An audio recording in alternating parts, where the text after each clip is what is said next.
travel and do their thing nationally. They just got done. Come on, Oakland, I was on the West Coast. And you're getting ready to go to Australia, doing big things, taking it bi-coastal.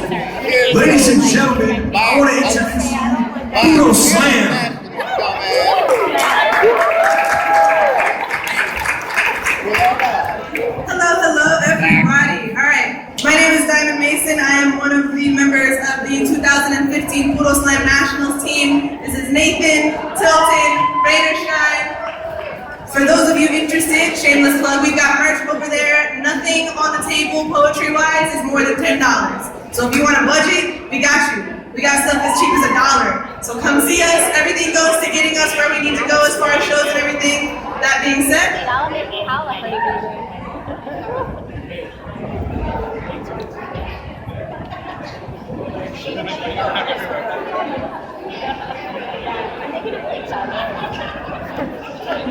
how to survive being a starving artist. Understand that most, don't have expectations. Respect yourself enough to be able to handle the amount of people who will respect you, or your time, or your work. Yes, this is work. Try not to think about how hungry you are. Know you will never get paid enough for the amount of effort you put in. Mark down hours of your time. try not to let the onlookers see your disappointment as they walk away without buying anything. Don't cry. Don't think about rent. Or bus fare. Or the fact that you missed work for this. Try not to think about how hungry you are. Remember, Poetry is currency to the truly wealthy. Peacemakers. the movement shakers, be convinced. This is not going to be The easy. grass on this road knows more wind than souls. You have to focus. Don't fantasize about being head over heels passionate about accounting. Ignore everyone who tells you your efforts taste like empty stomachs. Spends like debt. And lives like fleeting dreams. Make a half-hearted promise to prove them all wrong. Get a little hungry. Get a little ambitious. Claim you will chase your dreams across continents and starve to death if it means you can feed someone's inspiration. Know your self-worth, and if you don't think yourself worthy, Keep working. stretch for the mediocrity it takes to survive in this world, and then Realize how unrealistic art as a career is. Give up. It's easy. Try to get head over heels passionate about accounting. You'll say it's just temporary. Until you get back on your feet. make excuses. Settle for less. Get a day job. Hate your coworkers. Hate your boss. Hate yourself a little. A lot. But this is life, right? Right. Right? Right. Right. Right, fuck this on every white picket fence, lulling you into complacency. Remind all those blue collars of their beach sunset screensavers and their Excel spreadsheet waterfalls. Look, no one is ever head over heels passionate about accounting. Fuck it. Quit your job. Quit making excuses. Quit feeling sorry for yourself. Pick up a pen, an instrument, and bust ass. Remember that this is how your heart speaks when your mouth has been trained to stay silent. So scream your life. Drink your hope. Build sunbeams out of all of this dark. Create. Think about how hungry you are. Hungry for A change. shift in awareness. For answers this world has come up short on, and it may not pay the rent, but it'll build a hole in your soul to never regret what you do. Fuck the moon and the stars and the ends of the cosmos. This world is enough. And it is waiting. So eat up. Gorge yourself. Fill yourself up. With color, words, texture, and laughter. Fill yourself up with hope, understanding, and appreciation. Fill yourself up till you burst art from your seams. Fill yourself up until you're so full, you forget all about how hungry you are.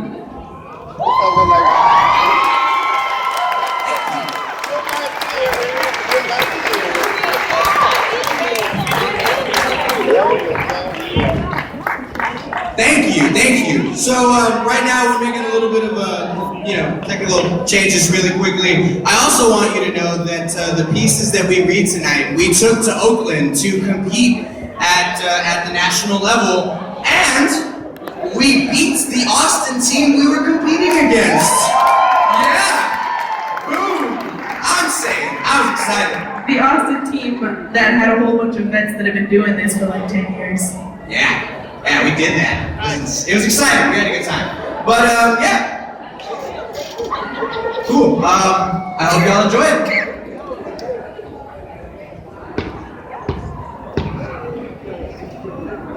Dear God, Dear Tomas, I don't blame you. Sometimes all you understand is the lightning-shattered sky. Sometimes it's the floggings by hellfire that remind us that even forgiveness has its limits. that our constant prayers lay as worlds on your shoulders. We ask so much of you, yet leave you to ponder galaxies alone. Dear God, Dear Tomas, how are you? You've been a bit silently. Notice you've been omnipotently meandering our sky. you've been absently traversing my guidance. You've been working on the same project for 13.77 billion years. 395 days By our counts, have you found your purpose yet? I guess even heaven has ruts. See, maybe there's no challenge in all of this anymore, but I still know people who believe in you. It's a fleeting few with faith as undeniable as your absence, and I never understand it. I have to picture you with mangled hands, tinfoil wings. fingers rusted and withered from thousands of years of holding up faith. It's like to test your idle limbs. We are slipping through the cracks, God. I cannot shelter you forever. Tell me I know how pointless you have to feel to measure your eternity by the revolutions of the cosmic top. Are you still too scared to conduct this untuned orchestra? Say God. Say Tomas, Do you even feel up to counting today? I know those shoulders must be busy, I know you're crappy at getting hits. but those palms can still offer guidance. How much clearer do you need? Yet all we ever hear from you is I am not the Almighty. I am not the answers to questions or biblical scriptures, and I am not resting inside the next bottle or girlfriend, so stop looking there. Dear Father, if we children were not your priority, why did you make us think otherwise? Take some responsibility. I am the same cannabis-addicted, insecure, paranoid, selfish, game-top spinner of a moral compass you perceive as God. I guess we were made in your image. I am you. We've become a collection of bruised egos and failures. These are the only hands of faith that ever have or ever will. Yet here I am, on my knees, Do not beg some just me. asking you for anything.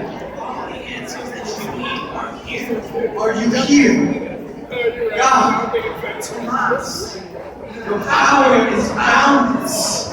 Do something.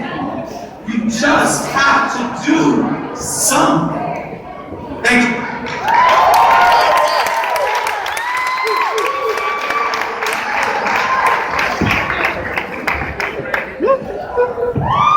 Hashtag poets and acrobats. There we are. Acrobatic poets. All right. Yeah, y'all having a good time so far? Yeah. Cool. Shout out to you guys who have like no choice at all. Thank you. Also, shout out to you guys who have no choice and are recording. Yes. Okay.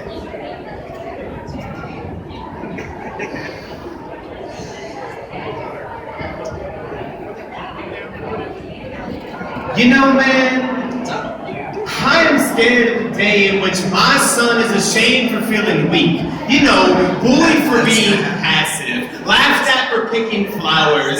I am scared of the day in which I have to explain to my son the stigma of society's perception of what it means to be a man. As my father did when he called me weak as I walked away from a fight. Right. See, I should tell him that the media and magazines are incorrect. And that masculinity isn't measured in your obsession for monster trucks or swords, and that your knowledge is much sharper than any blade. See, we are more than the fists they tell us we are. Oh, in this corner, attempting to be a man, quoting sports statistics at a moment's notice. Sponge Nobly was the only spurs to over 50% and have a 2.5-inch diameter, bald spots. And in this corner, drunkenly arm wrestling every patron at the bar. Get over here, Nancy.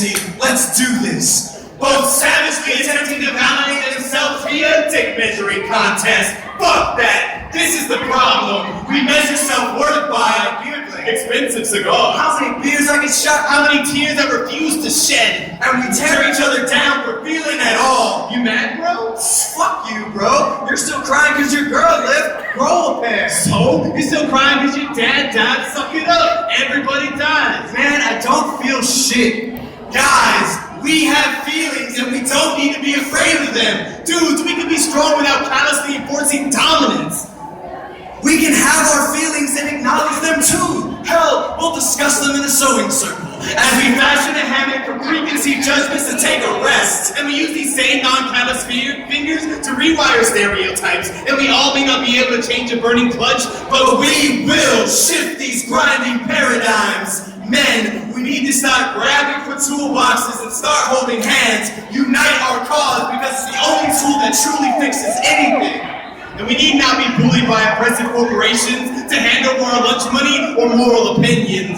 We look nothing like fucking He-Man, Lion, or Superman. And it's time we start exercising these heavy emotions we try to bench press out. So I want to feel weak and have it be acceptable. Vulnerable without intolerable backlash from my dad. Shake it off. Suck it up. Grow a pair. As if nuts can compare or serve as a viable metaphor for courage. When true courage, being true to yourself. So cry when it hurts. Laugh when it's funny. Be human, dudes. We need to get over this playground tug of war we have with our egos. We have been brainwashed into thinking that fighting is the only way to solve our issues. But I implore you to have compassion. Compromise is not a characteristic of the weak. Pride is. So lay down your armor. It is no longer protection. It is weighing you down. Feeling is not the enemy, but thinking ourselves less for it is. So I will tell my son and remind my father that living in a life that's defined by someone else is not living at all. So find your happy, find your peace, find your strength, and just be. All right.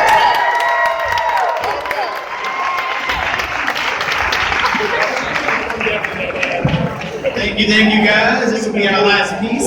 Come say hello to us. Come say hi. We want to be friends. All of us. Friends. All right. Thank you everybody for coming and all the awesome artists that have already showcased themselves and that are showcasing later. We really appreciate it.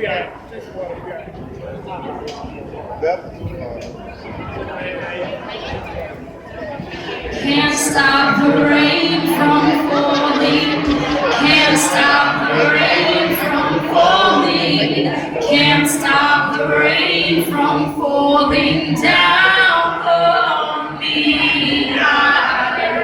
Have you heard the news today? The transmission of division in the airwaves. They say it's all a reckoning. Reverse revolution, dissolving in confusion, regurgitating this illusion. Set sights on horizons spontaneously, but in reality, night and day exist simultaneously. Have you heard the news today? Don't go outside. They say it's crazy out there. It's crazy out there. I turned off my television because all I saw was static and visions of dramatic discontentment. I'll come and have a scene. Headline reads, man lives his life peacefully. Headline reads, woman finds God easily. Headline reads, teen makes good choice where no one sees, and that man was never going to jump off of that bridge. He was just going up to see the sights and to scream at the top of his lungs, I'm living my life and I'm all right. Broadcast through the aftermath of static. We by stagnate our imprint of evolution, mass pollution through delusion, bonding on a fusion of uncertainty. Calloused by currency, life carries a different buoyancy. The underwater monastery in your consciousness, I am Atlantis.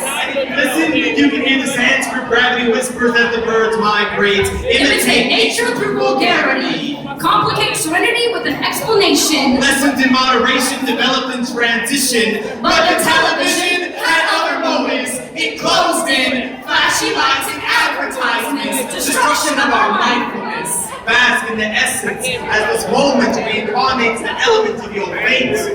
Shattered glass on the window pane. Waking up the ground from a distant tank. Rust on your open sink.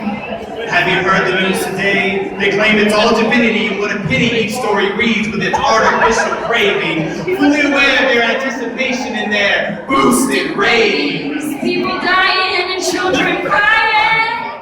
Pretty soon the bombs will be flying, they say. It's crazy.